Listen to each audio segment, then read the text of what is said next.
How many of us have been told that suicide is the most grievous sin? That if someone takes their own life, that they're going to spend eternity in hell. I used to think about this a lot before I started learning the Bible and Christian theology. I remember after my cousin took his own life, we were at my aunt's house, and she is a devout Christian. And I remember her thinking that her son would be in hell because he had taken his own life. I wanted to give her comfort and tell her that that wasn't true. However, I had no biblical knowledge to be able to really give her comfort in knowing that it wasn't true. The Bible teaches us that there is only one unforgivable sin, one eternal sin, that all other sins, including suicide, are forgiven by God. By reading Mark chapter 3 verse 28 through 29 and Matthew chapter 12 verses 31 through 32, we know which sin is unforgivable. And that sin is blasphemy against the Holy Spirit. Now what this means is if somebody denies the truth of the Holy Spirit, if they deny that God is real, if they deny Jesus Christ and the Holy Spirit that He put in all of us to confirm the truth of who He is, that is the only eternal sin.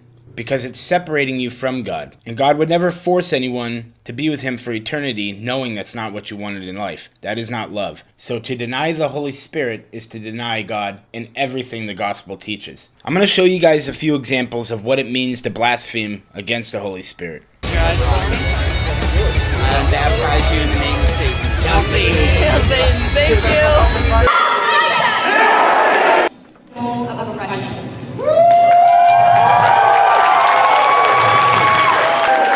I am one who does not believe it was dictated by God. Do you believe the Bible is all true and infallible? No.